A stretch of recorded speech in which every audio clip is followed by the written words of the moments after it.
They said Weatherfield had a way of taking ordinary days and folding them into scenes you could never quite anticipate. The steam of a kettle turning into a shroud of rumor, a flicker of light in the rover's window creating a new constellated crisis.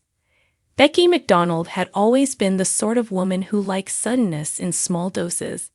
A surprise night off, an impulsive nap on a day that felt too much. But obsession was something else. It was a slow, warm coal that embedded under skin and stayed hot until it burned everything nearby. It began with a name, Costello, not whispered so much as smeared across town like a smear of jam on a child's cheek, messy, sticky, and impossible to ignore. Stephen Costello had once offered Becky the sort of pitch-black charm that makes you believe the world will be a musical if you simply lean in. He'd promised fame on the back of the cigarette packet and left behind a pile of excuses and debts that had smelled faintly of stale ledger and broken promises. For Becky, Costello was a splinter she thought she'd removed. For reasons she couldn't explain, the splinter had worked its way back in. Carla mentioned him at the Rovers, short and clipped while the usual hum of Barry complaining about a beer and Roy pretending to read the paper provided a mundane soundtrack. Becky's fingers stalled on a glass towel. The name scraped at a memory. "We need to be careful," Carla said in that managerial low voice that had gotten them out of worse jams. "News travels, and if Costello's back, he'll be looking for anything he can use." Becky smiled like a woman trying to keep a secret from a cat. She told herself she didn't care. She told everyone she didn't care. But in the small hours, when the flat was dark and the radiators clicked like bones, she would drag out the old demos, listen to the cracks in her younger voice, and run a finger over the place in the case where she'd scratched his name. Lisa Hammond watched her more closely than they all guessed. From behind the bar, Lisa put on a face that suggested bored acquaintance. In private, she catalogued Becky like a librarian catalogues rare books, with admiration mixed with an ineffable, enfolded hunger. Lisa had always been a person who turned small things into constellations, a quirk into a character trait, an offhand laugh into a reputation. She'd cheer for Becky, but part of her enjoyed the chaos, a thrill that fizzed under skin like cheap Prosecco.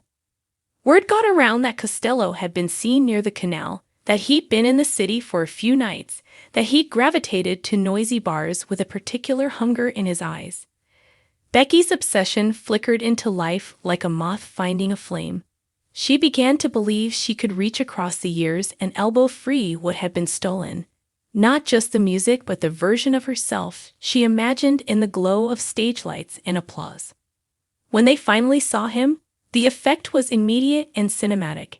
He appeared at a charity gig in a converted warehouse on the outskirts of town, a place meant to raise money for something that had both vowels and the practicalities of grant paperwork.